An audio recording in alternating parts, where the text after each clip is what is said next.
এক ভিন্ন ধর্মের ইহুদি উটের উপরে বা ঘোড়ার উপরে সওয়ার হয়ে মসজিদে নববীর ভিতরে সরাসরি প্রবেশ করার পরে সে ওইখানে মসজিদে নববীর ভিতরে দাঁড়িয়ে দাঁড়িয়ে প্রস্রাব করতেছে। সাহাবায়ে কেরাম এই দৃশ্য দেখার পরে দৌড়ে তাকে ধমক দিবে বা তাকে থামাবে। হযরত ওমর রাদিয়াল্লাহু তাআলা আনহু বলতেছে, ইয়া রাসূলুল্লাহ, অনুমতি দেন, তাকে একটা ধমক দিয়ে আসি, সে এই কাজটা কেন করতেছে। নবীজি বললেন, না, তাকে তার কাজ করতে দাও। আলী রাদিয়াল্লাহু তাআলা আনহু কয় যে, আমার অনুমতি দেন, ওর একটা থাপড় দিয়ে আসি। ওমর রাদিয়াল্লাহু তাআলা আনহু, আমার অনুমতি দেন, ওর একটা ধমক দিয়ে আসি। আলী রাদিয়াল্লাহু তাআলা আনহু যদি কারো থাপড় দেয়, ওর মাথার খুলির মধ্যে থাকবে না।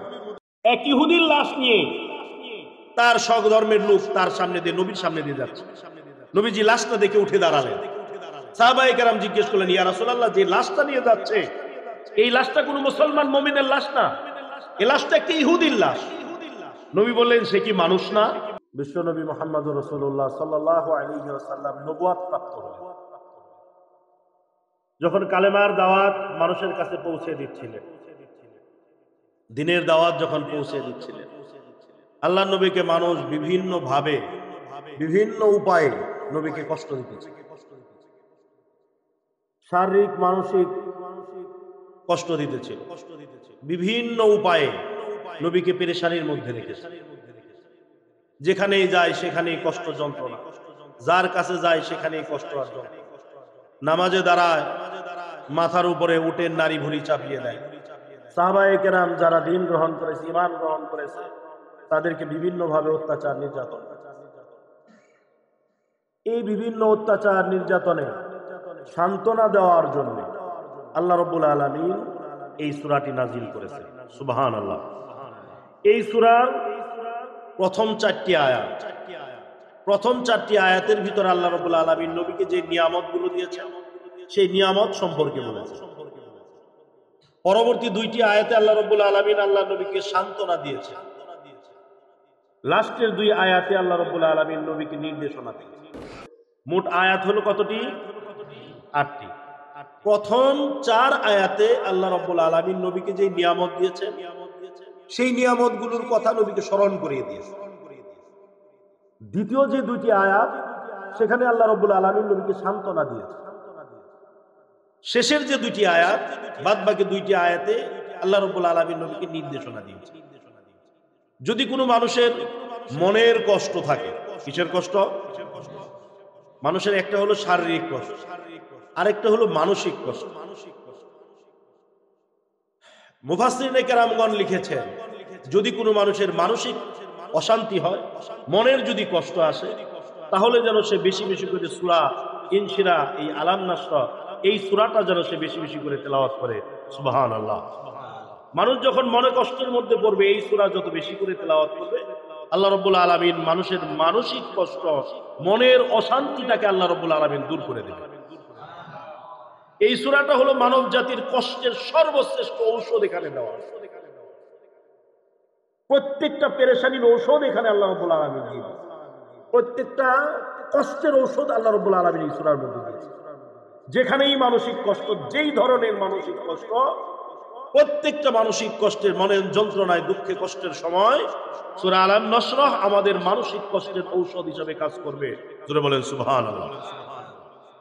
আসুন আমরা এই সূরার কথাগুলো শুনি।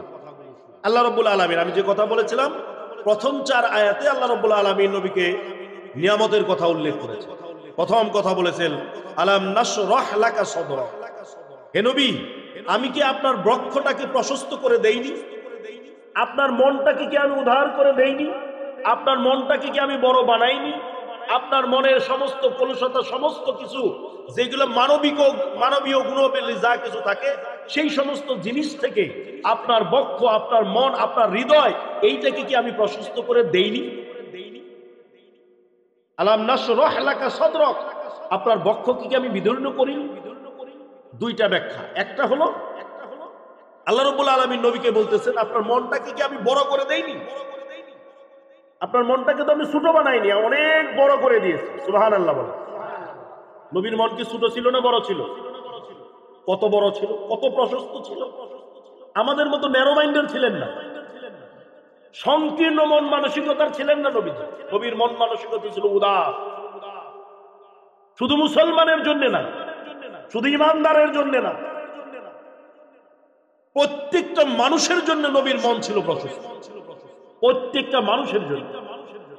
নবীজি একদিন বসা আছে, এক ইহুদির লাশ নিয়ে তার সহধর্মের লোক তার সামনে দিয়ে, নবীর সামনে দিয়ে যাচ্ছে।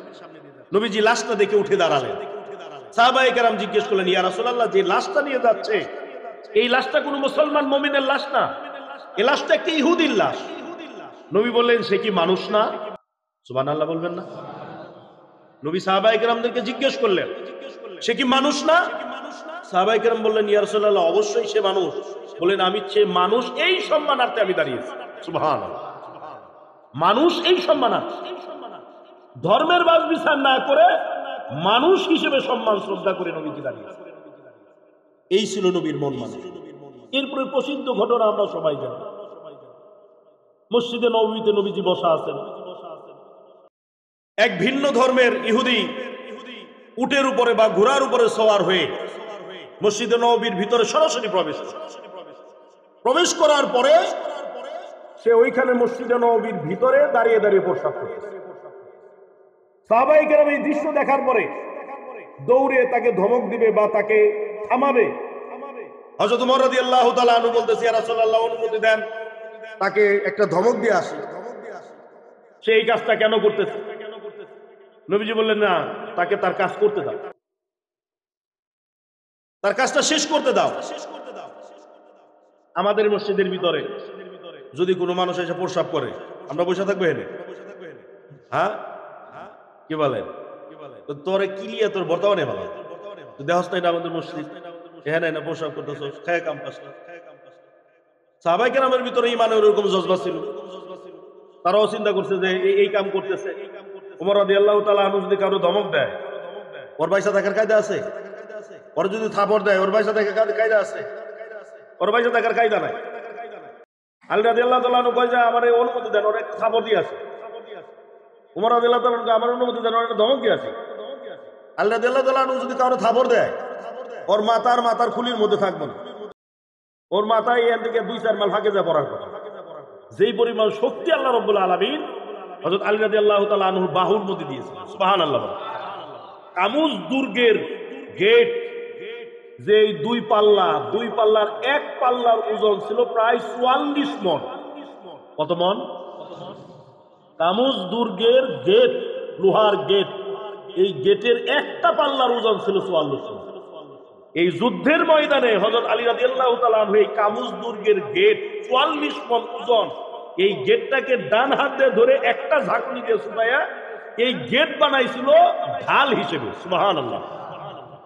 44 মণ গেট যদি কোনো মানুষ এক হাত দিয়ে থাপা দিয়ে যদি তাও গেটের থেকে ছুটিয়ে ফেলাইছে, ছুটিয়ে হিটার উপর ডাল বানাইছে, তাহলে তার বাহুর ভিতরে কি পরিমাণ শক্তি বলে? সেই মানুষ যদি কারো থাপড় দেয়, তার দাফন তো আর করা লাগবে না। নবীজি বললেন যে না, এটা করা যাবে না, তাকে তার কাজ করতে দাও। প্রসাব শেষ হয়ে গেলে নবীজি নিজে আগিয়ে গেলেন, গিয়ে বললেন যে, ভাই, তুমি যে এইখানে প্রসাব করছো, তুমি কি জানো এই জায়গাটা? না, আমি জানি না। বলি, এটা আমাদের ইবাদতের জায়গা, এটা আমাদের মসজিদ, আমরা এখানে আল্লাহর ইবাদত বন্দেগী করি, এখানে কোরআন তিলাওয়াত করি, এখানে জিকির আজকার করি, এখানে আমরা নামাজ আদায় করি। সুবহানাল্লাহ। এটা আমাদের পবিত্রতম জায়গা, এখানে আমরা আমাদের আল্লাহকে সিজদা দেই। ইহুদি তখন একা একাই ভাবতেছিলেন যে এই কাজটা যদি আমাদের ধর্মীয় উপাসনালয়ে যদি কেউ করতো, আমরা তো তাকে এখানে আস্থা রাখতাম না, তাকে শেষ করে দিতাম। ইহুদির সাথে সাথে নবীর কাছে বললেন যে, আমার এটা ভুল হয়ে গেছে, আমার এটা অন্যায় হয়ে গেছে, আমি বুঝতে পারি নাই, তবে একটা জিনিস আমার বোঝা হয়ে গেছে, আমার একটা জিনিস বোঝা হয়ে গেছে, আপনি যে রাসূল, আপনি যে সত্য নবী, এইটা আমার বোঝা হয়ে গেছে, অতএব আমাকে কালেমা পড়ে মুসলমান বানিয়ে